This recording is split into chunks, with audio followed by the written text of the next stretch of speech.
morning. Happy Tuesday. That feels like a Monday for me, but you don't need to hear what I'm doing this morning. What you need to hear is that we've got Jackie Kashian here today, and she's going to chat with us before her performances at Comedy Works again. And she's coming. Yay, Internet. Hey, Jackie. Yay, Internet. Hey, this is, hello. Hi. Good morning. Thanks for coming to us in this somewhat unusual setting. I mean, your setting is familiar to you because you're at home, but, Right. Interviews, you're most of the time used to talking to each other in person, and we just don't get to do that right now. I know. It's interesting, though, because a lot of the press stuff you end up doing, some of them are phone interviews. And I quite honestly like the face-to-face of a StreamYard or a Zoom, because then I'm like, oh, there can be physical cues, just like if we were in real person. Yes. And I will say, doing these StreamYard interviews, also StreamYard's getting so many plugs from us right now. You guys. Doing these have been great because I know as comedians, your hours are polar opposite from morning radio. And none of us in morning radio are thinking that comedians love talking to us early in the morning. We know that we are the bane of your existence. So everyone's a lot happier when we can do it this way. I have to say, you have bared the brunt of many a joke. There's been a lot of mocking of morning radio. Something, by the way, millions of people every day are like, thank God there's morning radio as a way to wake up. And I think it's sometimes there's bad morning radio, much like there's bad stand-up comedy. And you're like, you're ruining it. You're ruining it for everyone. Everyone thinks that stand-up comedy is horrible because of you. And if you would stop being horrible, that'd be ideal. But that being said, some people do like what I consider, because stand-up comedy is so subjective, is I guess what I'm saying. And maybe morning radio is super subjective. It can be, yeah. I mean, I feel like, you've got the whole idea of like bells and whistles and oh my God, shock jocks. And that's not what I do. I can impersonate it pretty well, but it's Allie and the Weasel. Listen in. Why is there always a wheeze or a weasel? Like every market has one.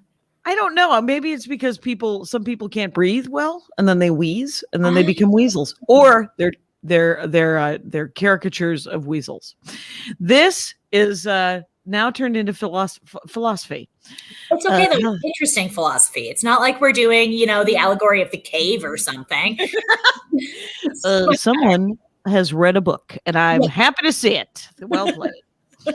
So you are coming to Denver this week. You're doing your first show on Thursday at Comedy Works. Yeah, I am. Are you traveling much? Or are you just getting back into it? Just getting back into it. This will be my fourth weekend out. And so the first couple of weekends, everyone has always been very, very nice, because everyone's just psyched to be kind of out of their house, in a safe outdoor environment, vaccinated, but still, I haven't had a cold in a year and a half, much less COVID. It's been very exciting. So everyone's been super nice, but it's taken a second to get the timing back. But I have to, because I'm recording a new album and doing a new special in July. And so all of these jokes have got to be tighter. They have to be ready for this in a month. So wow, that's exciting. Yeah. It's been interesting, and I'm not going to throw a single comedian under the bus by name. But since we've been going back to Comedy Works and seeing shows, it's very obvious that we are watching a lot of things people have written while the pandemic was going on. And we may be some of the first audiences to hear a lot of this material. It's cool. Right.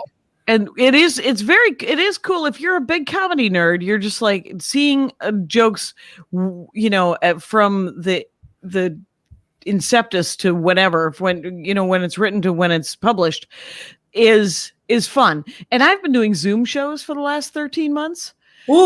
Every Sunday I've been doing what I've called Sunday services, and the same 20 to 120 people have been watching me work on these jokes.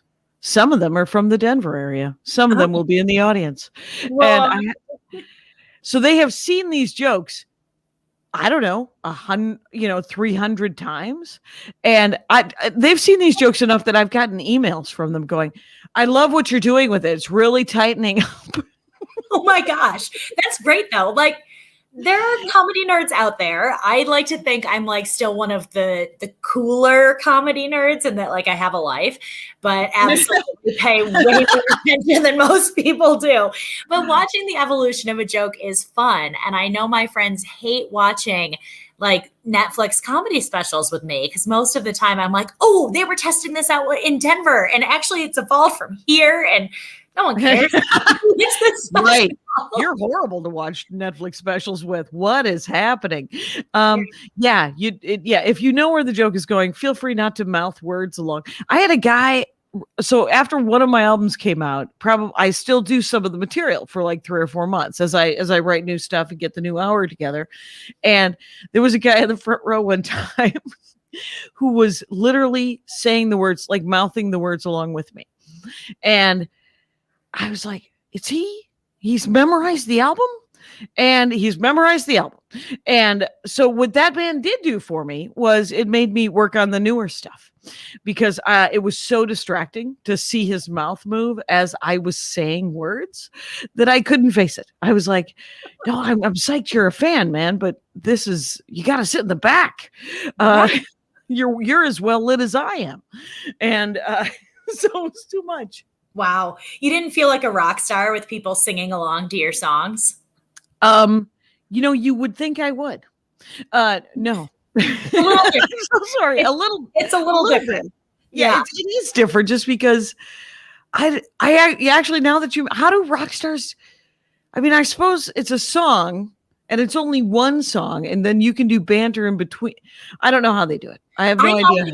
I assume the times that you're at shows and they turn off their own mics and let the audience sing is because they are so fed up with you singing along. They're like, fine, you do it. I don't even care. That's hilarious. I want that to be the reason. They're like, oh, do you know the words? Oh yeah. Do you know that you're slightly off key? All right. Yeah. So, right. Yeah, that's hilarious.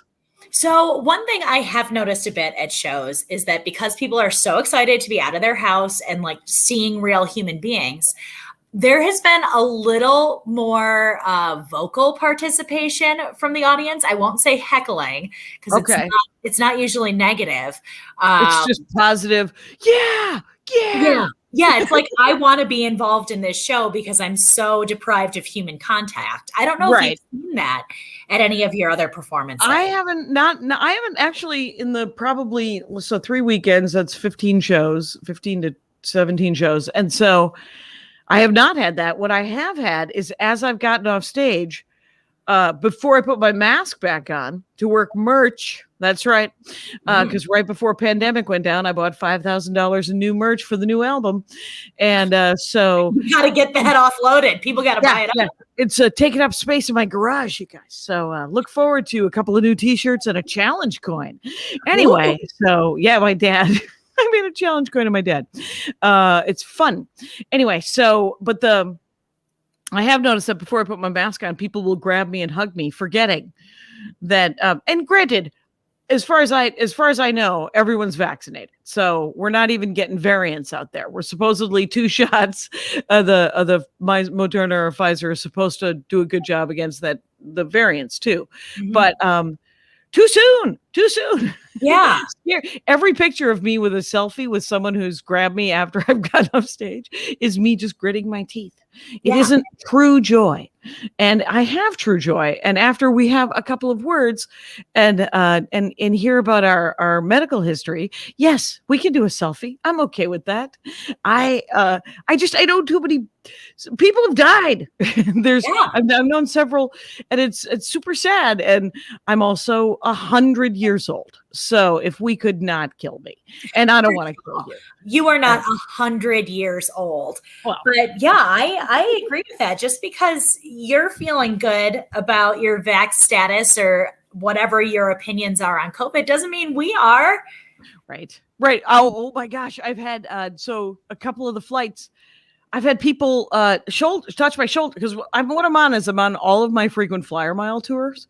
So that because I haven't whatever. Just I'm using the frequent flyer miles, right? Yep. So I'm sitting in Delta Comfort. Speaking of, let's plug. Isn't that an oxymoron? Delta Comfort. Well, they at the time, and I think they just started selling middle seats, so there was no middle seat. So I'm flying LAX to Atlanta, and the woman at the window touches my arm. And I was like, this wouldn't have been cool in 2019. What are you doing, ma'am? And I did not say any of that because I was so shocked. She goes, will you hold my water while I root around in my bag for a banana? And I should have said, hey, there's a seat in between us with a table. Instead, I just held her water while she rooted around for a banana.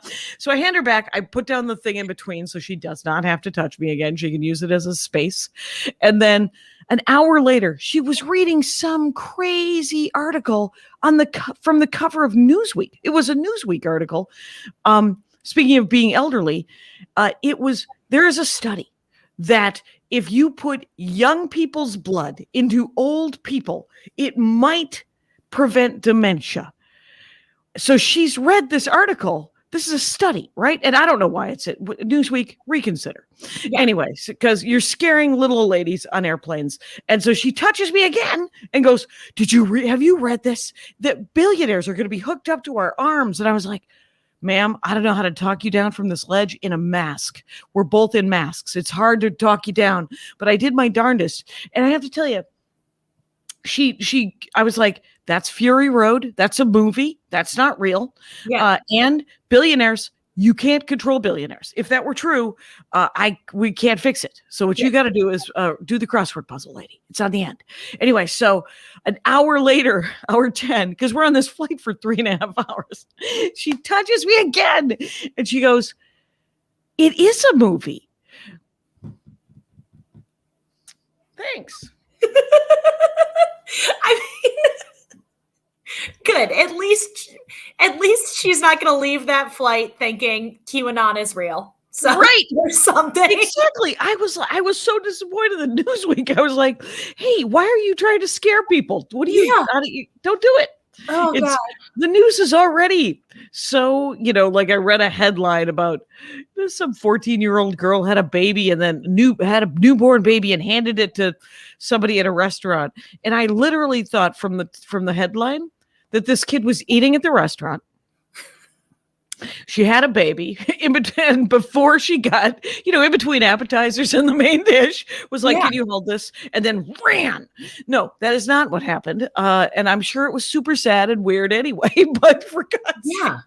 Do you know what though? I need to figure out how to write sensational headlines like that.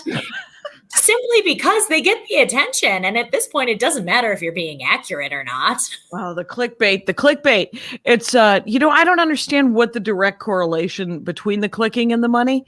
I think there's some sort of advertising at the end of it all. And you're like, all right, well, also go to stamps.com. So, I mean, what, it feels. If they're advertising with you, you're not doing well. Oh, have you? They are not advertising. They did advertise at the Dork Forest. I have a couple of podcasts, right? Yeah. And the Dork Forest, they did advertise with the Dork Forest, and I got like a starter version of it as one of the payments, right? It's the greatest thing in the world. Is it really? Yeah, they don't advertise with me anymore, but because I think because I'm willing to talk about it anyway. But because here's the thing, you don't have to leave your house. You can just print the postage, tape it to a thing, put it in the box, and it's gone. I mean, I don't think I ever really mail things. I guess it's just a service that I've never thought about. You don't have a garage full of merch. That's true. Nobody wants things from me. You just gotta make yourself a T-shirt. And, okay. Yeah, I got my Squish with Whomever You Wish T-shirt. Ooh. And my dad, all of my dad quotes. My father, I've been doing stand-up comedy about my father for 35 years, I would say. I count the 80s as 1 year. So what would that be? Anyway, but I have a bunch of his quotes, including quotes that I haven't been able to write jokes for. Because one of my favorite quotes that is give yourself awards, no one checks. That's very good. That's good advice. He told me that, and I was like, Dad, the internet, people check. He's like, not if you tell him you got the French award for doing stand-up comedy in 2017. And I was like, you're probably right. I mean, that's the thing about my dad, is that he's almost always right. Yeah. Whether it's a sad fact or an amazing truth, he's got both. He's got both available to him. He's a whole person, it turns out, my father. It's brilliant. Absolutely brilliant. Well, if you want to get some of that merch or see French award-winning Jackie Kashian this weekend, you can do it starting Thursday, which is just 2 days from now. You're going to be here in almost Denver at Comedy Works South. You've got 5 shows? 5 shows. And one of them, the Friday first show. Yeah, the Friday first show is being recorded and streamed live, and then re-streamed on Saturday. If you want to stay home, yes. If you're not feeling if the pandemic's really touched your inner, no, I like it here. Yeah. Feel free to go to comedyworks.com and get streaming tickets, because the Friday first show, I should be nice and warmed up, you guys. Perfect. Those Thursday shows be out of the way. You do have a show that's sold out on Saturday. So if you're like, oh, good, early Saturday plans, sorry, that won't be available. But everything else is right now. Comedyworks.com. We've got that link right here, down scrolling at the bottom, and then we will post it to all of our social media. Jackie, thank you so much for joining us this morning. Thanks for having me. I love Denver. You. Well, good. Denver adjacent. You. And yeah, hopefully we'll be seeing you this weekend. All right.